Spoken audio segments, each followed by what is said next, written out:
right, guys, welcome back to another video. We have a lot to talk about today, and we're going to start off right away with a major leak for the Xbox Games Showcase. And this is something we've already seen rumored multiple times, and this actual leak is kind of funny how it happened. This wasn't from an insider.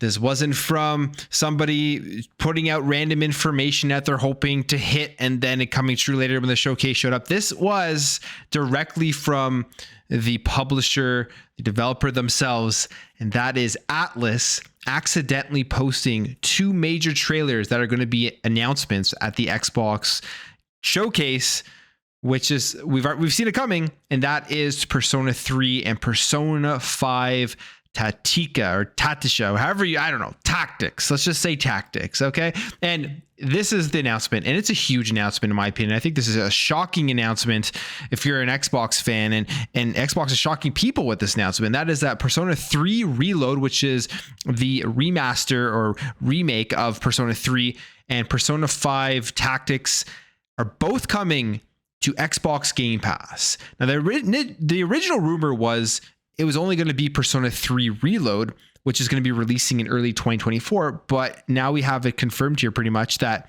Persona 5 Tactics is also coming Game Pass Day 1 on November 17th, 2023. And how this got revealed was, I guess the social media manager at Atlas West accidentally made these videos public and then quickly got rid of them. But, it's the internet.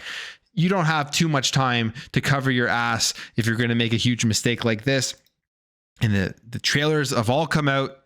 We can see exactly what these games look like, and we can see that announcement about these games both coming onto Xbox Game Pass. Now, I'm not going to show the trailers in case you want to wait for that when the actual Xbox Showcase happens on Sunday and then see for yourself there. But I think this is a huge, huge announcement. I think this is a shocking announcement from Xbox. They're shocking their fans in the sense that nobody expects Persona and Xbox to really continue along the lines, I guess, that they were doing, because the Persona games that came onto Game Pass were older games that had been on PlayStation platform for years and years and years.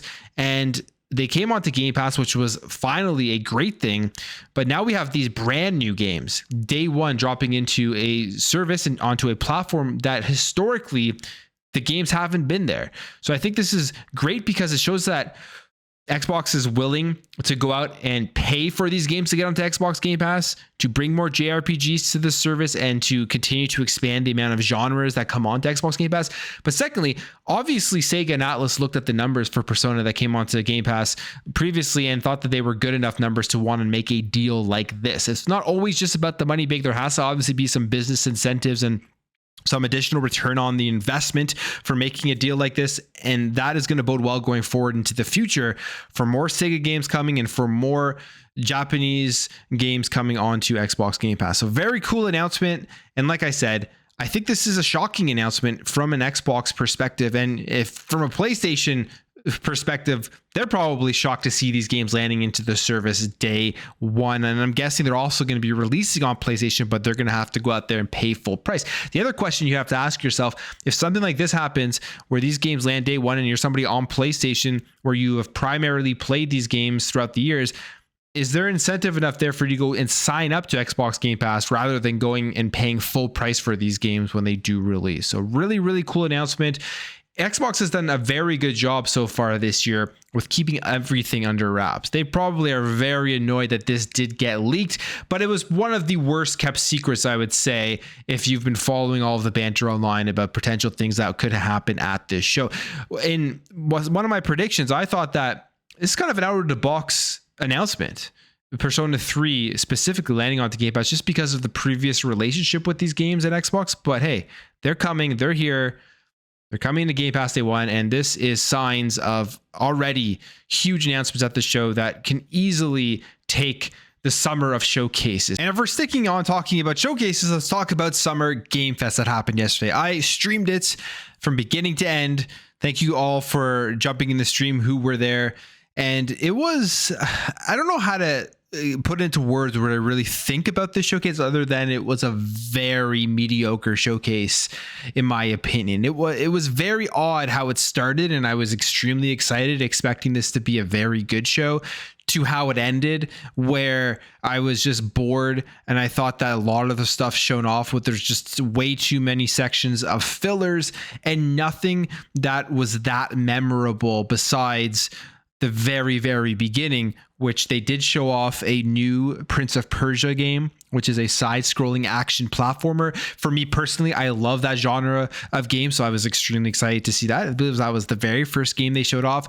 And then they showed off Mortal Kombat 1. Now, this is a game we already knew about, so that takes away a little bit from the overall excitement. If it was the first time we had seen Mortal Kombat 1, it would have been even more exciting than it was. But they did have a decent gameplay trailer. Game looks phenomenal. It looks absolutely phenomenal. I feel like this is going to be one of the best years ever for fighting when you're thinking about how good Street Fighter 6 is going. And then you got Mortal Kombat 1 and maybe something else gets announced coming down the line. But this game is a day one purchase for me. I can't wait to see and play some Mortal Kombat 1. And then it kind of just went off the rails. Like, there were some cool announcements in there, games that are coming to Game Pass, like Lies of P, which looks really good. There's actually a demo right now for you to go and download and try it out. They showed off some other games from Focus Entertainment, like Banishers and Space Marine 2, which was one of my most anticipated games. It looks very, very good. But this stuff we had already seen. These were nothing really new. We had seen these at the Xbox showcase. So that's why, to me, it takes a little bit away from the overall excitement when they do announce these games. And we had seen gameplay and stuff, I believe, of these previously, or at least in-engine stuff. They did announce Sonic Superstars, which is a new 2D classic Sonic game. This game I'm actually pretty excited for. Again, side-scrolling action platformer, right? So right up my alley for games I enjoy. They did show gameplay for Alan Wake 2, which was very good. A very short gameplay trailer, but you could definitely see where this game is going. Very reminiscent to me of the Resident Evil remakes, like Resident Evil 2 remake, kind of pretty much reminding me exactly of that for this new Alan Wake here, the style that they are going for. And that was cool. And like I said, there were a bunch of announcements, cool looking games, stuff that I'm going to, when I see more trailers of it, I'm going to want to check out and eventually want to play these games. But there was just nothing there in this showcase that was a wow moment, that game you hadn't heard of before, game that hadn't been announced, and then they show it off, they announce it, they show some gameplay or something, and you're just taken aback for something brand new to get excited for. It wasn't here within the showcase, and it was a very mediocre show with, again, lots of sections of filler.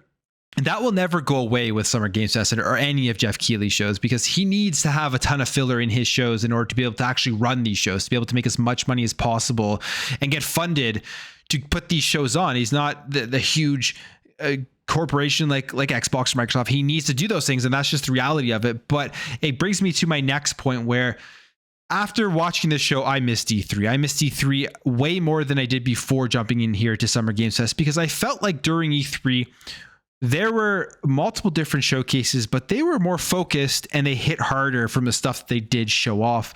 And with Summer Games Fest, if this is going to be the replacement, it's just not going to be like that anymore. And I think that's pretty disappointing. So the other thing this does, though, is this leaves the door wide open for Xbox. This leaves the door just absolutely crazily open, where they're going to be able to come in here and easily take these summer 2023 showcases and set themselves up in a position for at least the rest of this year, where the main platform and the main brand that people are talking about because they were blown away by showcases, it can be Xbox. If they deliver on Sunday, of course. If they don't deliver, well, then it's just a massive missed opportunity. But this showcase here at Summer Games Fest, I think, cemented that. And the other two things that they did do here at Summer Games Fest was they showed off Final Fantasy VII Rebirth as the last game that they showed off, and he framed it as like this rumor that everyone has been talking about forever, that it's actually true, but everybody knew this game was coming. He also frames it as like one of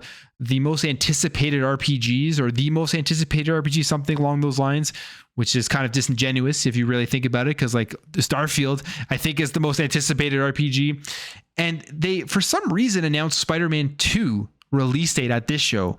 Very mind-boggling why they held off on announcing the release date of Spider-Man 2 from the PlayStation Showcase to put it at Summer Games Fest. I think that was a terrible decision, but hey, they decided to do that. So like I said, overall, Xbox has a great chance here easily take the summer showcases of 2023. In terms of another showcase that is at the beginning of next week, which is on Monday, June 12th, there is the Capcom showcase, and we now have confirmation of at least 3 games that will be shown off. Ghost Trick Phantom Detective, which I don't know too much about this game, but it's only a PS4, Xbox One game. Exo Primal. This game is coming over to Xbox Game Pass, and I played the early access beta or whatever it was that they did put out. I think this is going to have a chance to do pretty good. It was pretty fun, and I can definitely see, especially in a subscription service like Game Pass, where everybody's going to get access to it instantly, people having a lot of fun playing with their friends. And then Dragon's Dogma 2, we already saw a little bit of that at the PlayStation Showcase, and they're going to show off it more at their own showcase. And I can't wait for Dragon's Dogma 2. I can't wait to see just deeper dives into this game.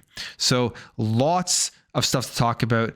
Lots of showcases coming up. And again, this is just an absolutely insane announcement, in my opinion, to see both of these landing into Xbox Game Pass day one. But I will leave the video there, guys. If you did enjoy this video, make sure to hit that thumbs up. If you are new here, hit that subscribe, and I'll catch you guys in the next video.